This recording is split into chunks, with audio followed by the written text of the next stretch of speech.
Moncada, who is Yaqui. She has an MA and is a native educator, dancer, filmmaker, author, and cultural arts advocate.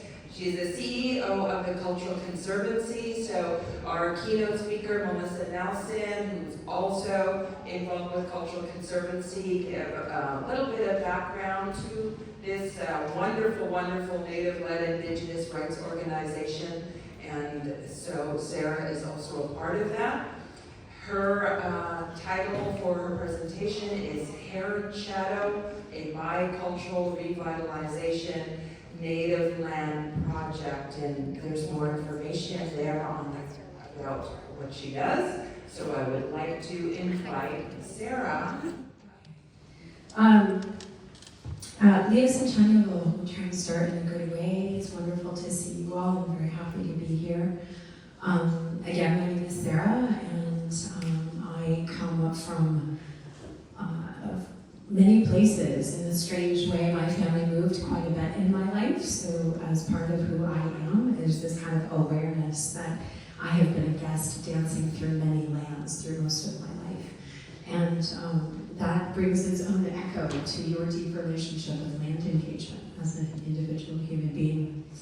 On my father's side, I carry Yaqui ancestry and a little Spanish and a little Apache ancestry as well. And on my mother's side, I carry Irish ancestry. And these are my birth mountains and birth waters as I've started to come to know them over the course of my life. Our wǝtë øbʔaltx၀for Yaqui people is our birthplace. Our Yaqui, our original name for our people, in its original form comes from the sound of the river and the water it makes as she comes from our birthplace in the wǝtë øbʔaltx၀Mountains. I'm learning in the course of my life how to bring the language of my mother's ancestry as an Indigenous woman into these circles. Because I recognize that when I show up, I'm a complete human being. And when I only acknowledge my father's side, then in this weird way, I have to look at myself and decide which part of me I left outside the door. Was it my arm or my foot or a big toe or something? By not acknowledging my mother and all that she has taught me in this life about love and engagement and good community relations. And so I look at this acknowledgement of both being an Indigenous woman to the lands here on this beautiful rock, but also that there is a song inside me somewhere that carries traditional ecological knowledge from a piece of land on a whole other side of this planet. And that doubled down my engagement and my commitment to the responsibility of the ecology of the places where I stand. Because my relationship and the bloods that carry through my body have relationship to many places in this world. Right now, I'm very honored to live in the shadow of this beautiful mountain. This is wǝtë in her original language. She is in the lands of the Costa people. This is Mount Tamalpais, and is one of the origin stories of the Costa and Southern Pole storyscapes.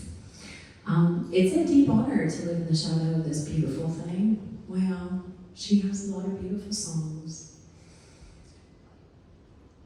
The shadow of this space that we call the Cultural Conservancy. Melissa gave us a beautiful welcoming to this, so I won't go too much here. We'll kind of call this Melissa Nelson Part 2, which is true in a lot of ways, because I have gone through succession with this incredible human being and been in deep relationship with her for almost a decade, and could not be more grateful to have a big sister, mentor, auntie, crazy partner in crime.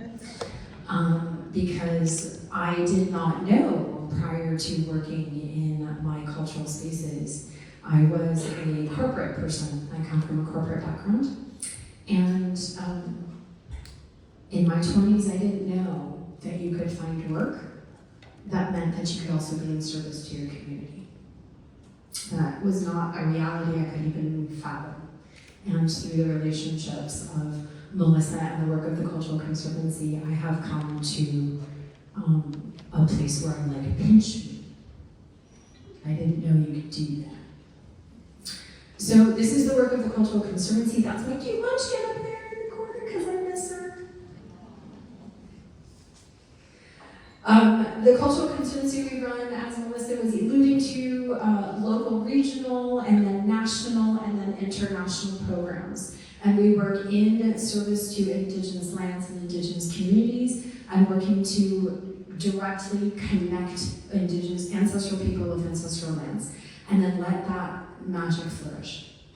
Everything from foods to languages to songs to understanding how to re-engage with your land-based traditions. This is what we're all here trying to help support. We do it in a couple different ways, but everywhere you see a little dot on that map is a place where we are very, very honored to be in partnership with the project. And a bit of that work, as Melissa mentioned earlier, is through our international work of our small regranting fund. As in Indigenous organizations, Indigenous peoples, we all know reciprocity is deeply embedded in who we are. We give back.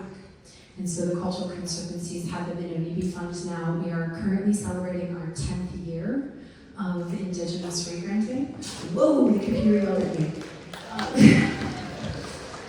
And yes, thank you. And we're going strong. And it's been a real honor to be able to get down into some of those projects. In the NIBI fund, we focus on those groups that, or communities that don't really know how to get to the philanthropic table, or it's difficult to get to the philanthropic table. Not everybody knows how to write a grant, not everybody wants to write a grant. So how do you get through that and still get the support to where it needs to get to, right? Part of how that works. So kind of a review of the ecosystem of the Cultural Conservancy, because one of the things that I recognize is when we stand up and we talk about some of our Indigenous projects, and in particular land projects, which is what I'm here to kind of share about, we get very theoretical. We get a lot of, especially in the academy, or when we're in our dreaming and our visioning, we're doing a lot of talking and dreaming of what if and how could we. And what's amazing about the work of Heron Shadow, which we're going to dive into, is this is a practical project. And so I want to talk about when we went from the what if and the possibility to actually walking through what it meant to walk into a native land project. Because they're all a little different. They're all going to respond differently, and every group that chooses to walk through a land back project has the right to dictate what that's going to look like in service to their communities. So for as many definitions as you would ask for land back, the responses that you get are all probably really good ones. There's like a ghost in the machine over here. Should I admit? I'll admit them. Here we go. Come on, join us. Okay. So, how to make that thing go away? Hide floating things. Sweet. Okay. Thank you. P.S. Corporate background was in technology. I knew it would pay off someday. So our local ecosystem, the Cultural Conservancy's first dot of service was that dot on the bottom, the southern dot, is in the San Francisco Peninsula. That is Yelamu, the original name of that place. This is the Ramaytush Ohlone territory, which is a part of the larger Ohlone landscape of that part of San Francisco, and also into the East Bay. That is where, as Melissa mentioned, couple of our first land projects were back in the 90s, including the restoration of El Polin Springs, which was the only freshwater spring left in San Francisco on the peninsula, located in the Presidio, just there right off the tip of the Golden Gate Bridge. And Melissa helped to lead an incredible partnership project for the traditional ecological restoration of that space, in addition to the creation of Native community access garden and gathering space right next to it. So we started there at the Presidio, and then a number of years later, as Melissa mentioned, we got invited to join into a partnership space. Sorry, I'm a dancer, guys. I can't stand behind a podium. I can try, but it's hard. So we joined Indian Valley Organic Farming Garden through the amazing invitation of, I have to say her name, the beautiful Wendy Johnson. She is an incredible organic farmer and kind of founder of the organic farms movement. And oh my gosh, it's back. Everybody ignore the floaty thing. And Wendy was working with the college that was hosting this site on their space, and they were teaching kind of agricultural, commercial hospitality, and kind of local farming practices. In Marin County, we're just south of Petaluma and Sonoma County, which is a large agricultural community.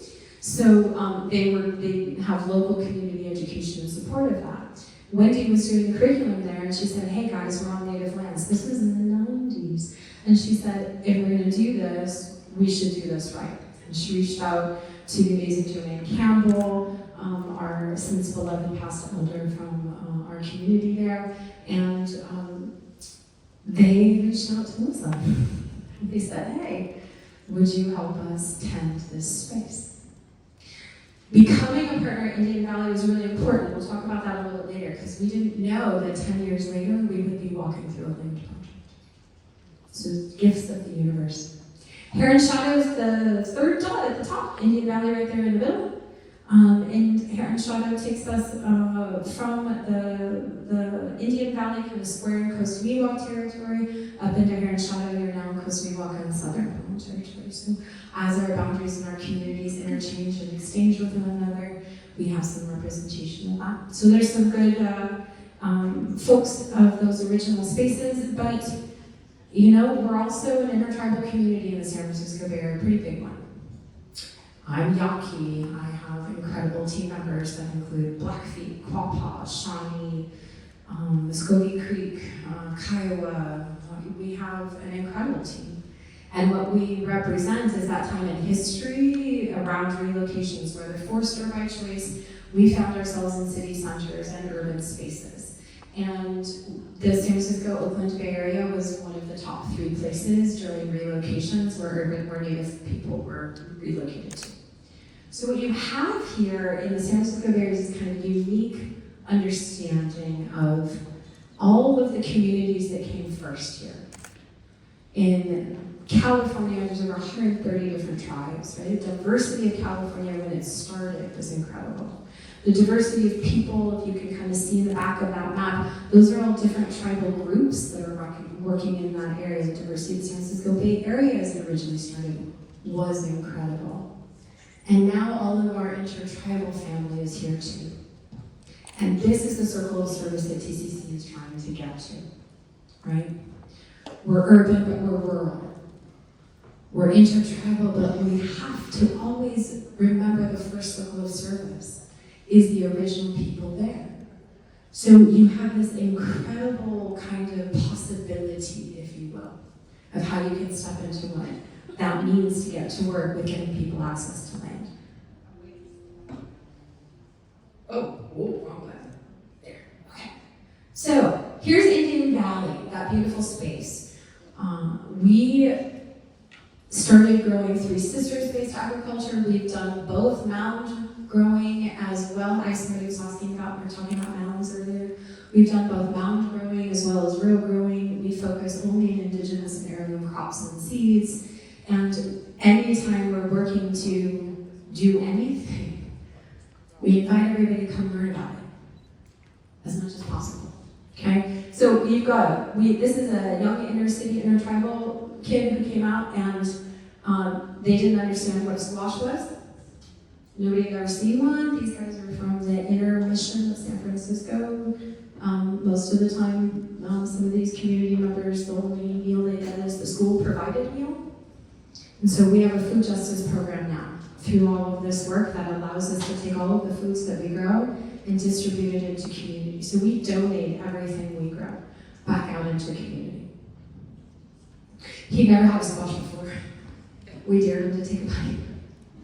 He really liked it. He turned around and ran over his friend's mouth and dared them all to take a bite. Okay, so Indian Valley, 10 years in, somebody finally showed up and said, hey TCC, do you want to have land? And because we're an intertribal organization and we're trying to be really good guests and really good protocol people, we said thank you, but this is not our land.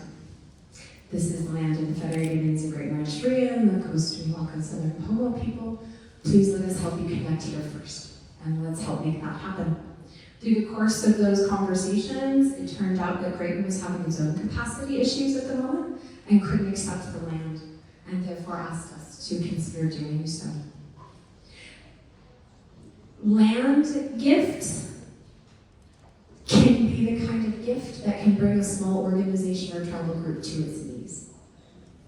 Because 7.6 acres in Sonoma County, California means, in the real world, we're talking practical land projects, means holding multi-million-dollar land with the financial implications of insurance and land taxes and annual fees and et cetera, that go on all of the time.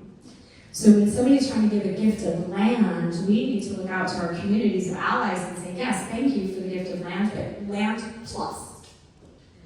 Because land's not enough. We gotta be able to get to work and hold it and sustain it and make it available for my daughter's daughter's daughter. So that's our call to community, land plus, guys. We said first, restore. So we found out that we have a headwater on our land. I get chills just saying that. And so having a headwater that leads into the Green Valley watershed, that leads into the larger Atascadero Creek watershed, which is targeted as a coho salmon restoration project, allows us to walk through a riparian restoration project to bring back the traditional ecology of this landscape and potentially support a salmon return for the community coming down the line. It's about 5 or 10 years of project planning, land plus.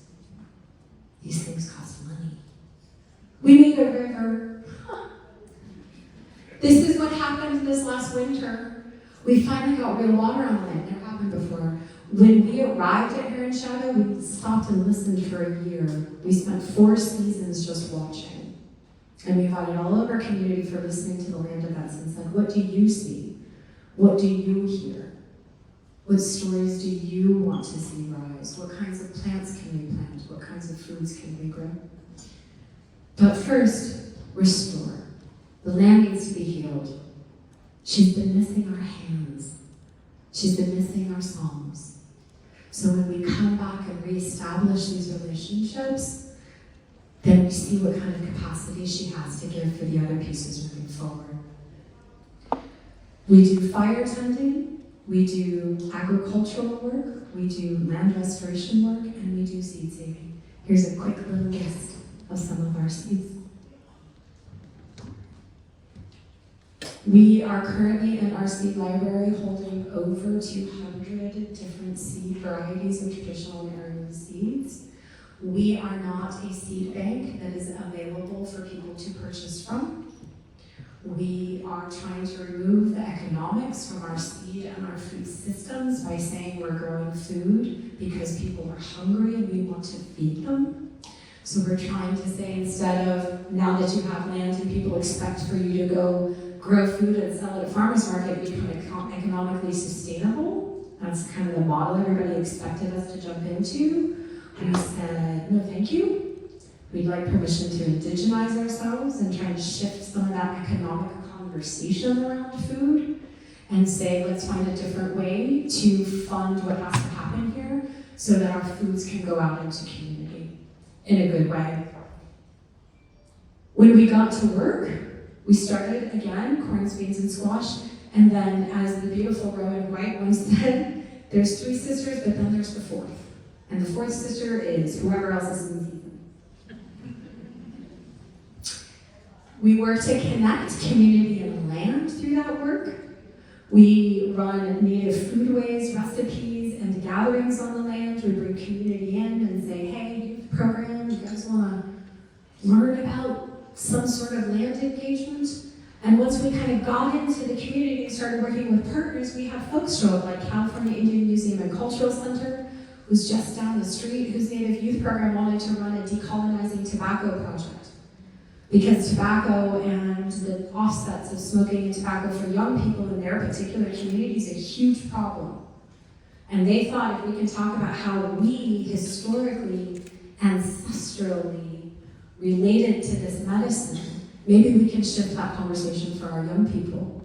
So we hosted an entire season of tobacco teaching. We had them come. They went from seed to plant to tending to harvesting to processing to medicine bag bundles, and over the course of that whole season, they got to shift their relationship with this beautiful ancestral plant.